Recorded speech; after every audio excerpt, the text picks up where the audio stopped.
We're talking to Dr. Paruchuri from Tennessee State University, and the topic is Hinduism and other religions in religious faiths in India. And of course, Dr. Paruchuri, as we promised during the latter part of the first segment, that we would give you an opportunity to talk about the variety of religious experiences and religious faiths in India. So let's have you to do that now. Okay, in Hinduism is a very ancient religion, and people cannot really define exactly what Hinduism is, because it stands for a variety of things, and it has different components like all religions, a ritualistic component, and then of course a component of absolute metaphysical angle to it. But even though Hinduism is a very ancient language, over a period of time different religions have been introduced to India, and many Indians have also embraced these other religions for one reason or the other. So today India is multi-religious. We have, to begin with, we had Muslims who came into the country, but although history has it that there are also Jews who came, early settlers who from other religion were of Jewish origin. And then of course we had Muslims. Although Muslims conquered India, they were Muslim emperors who were extremely accommodating, very tolerant towards Hindus, and Hindus and Muslim rulers seemed like did not have that much of friction, at least in terms of their ruling, because they needed, of course, the native people, people of India also to cooperate with them in administration, etc. Later on, Christianity was introduced, and I cannot say it is just any one single denomination of Christianity that was introduced in India. There are several denominations of Christianity in India. The story has it, St. Thomas, one of the proponents of Catholicism, came to India, and that he is entombed actually in Mai's city. Then of course there are other denominations.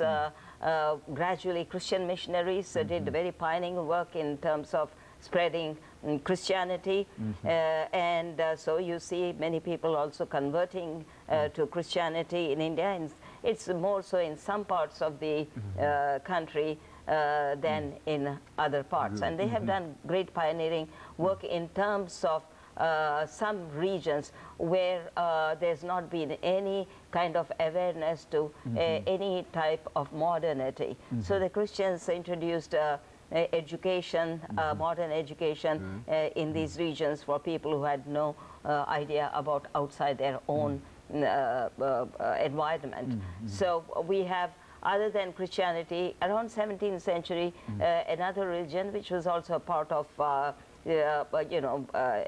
which was accepted by the Hindus in the early period. This was the Sikh religion. Now, I must also add, along with, even before these religions came into existence, we have had Buddhism and Jainism. There are many Jains in the country today who believe in great non-violence, essentially. Like Hindus, and then the Buddhists, of course, as you know, also, their religion preaches non-violence, and then there are what you call Zoroastrians. These Zoroastrians, in terms of history, is that they came from Persia and settled in the northwestern part of India. So you see that India is multi-religious, and with this kind of variety of religions, one might think that there could have been a great deal of religious wars and friction. There is quite a prejudice, which is common regardless of even if you do have a unified religion, there is prejudice, but there is also a lot of mutual tolerance and acceptance. And you will see in southern part of India, the tolerance towards Muslims and between Muslims and Hindus is, really great, because you do see Hindus or Muslims going to each other's religious functions, also the religious premises, and accepting each other's faith. Partly this may be because people in India have their own native tongue, and they communicate in the native tongue, and the culture is basically Indian culture.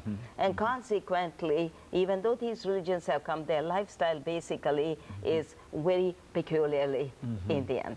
So you will see Muslims, when they go out of the country and to Muslim religions, or when Christians come to Christian countries, still their culture remains distinctly Indian.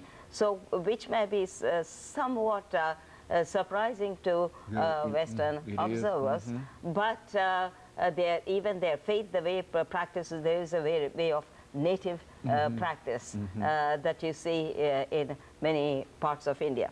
If there is any intoleration at all, that probably is because of politics. Like in all countries, when you introduce politics, say in a multi-religious, multicultural, multi-ethnic, what you have is politics. And when you have a democracy introduced, there's the great opportunity for people who run for office to use the religion or ethnicity or language as a base. And so frictions arise. So this is not to say that it is friction ridden to the point of great deal of violence constantly. India is a good example of very limited degree of violence. Religious toleration. Great degree of toleration. The kind of religious wars that you have, historically narrated in other parts of the world, they have not been so prevalent in India, at least in the earlier period. Once modernity came in, once you reintroduce politics, of course you do see quite a bit of intolerance. But this is not principally because of the religious practice, so much of politicizing religion. Okay, and it has very little to do with religion as such, but as you've indicated, it has more to do with politics. Exactly. And of course, everything was better before the introduction of politics modern politics into a religion. And of course, Dr. Paruchuri, that's exactly what we wanted to get from you during this second segment, because a large number of folks really don't understand exactly about the multiplicity of the religious experiences in India. And I think that what you've done, you've simply laid an excellent foundation for a understanding of that, and an individual can simply listen to some of the things that you've said about the various groups, and it is, I think, in a real sense, an education itself. And now we're saying that these religious groups are very, very important, but the next group that we want to talk about, I would imagine during this this final segment, will be the Hindu religion. And of course, we'll be able to get back to that following this very, very short commercial break.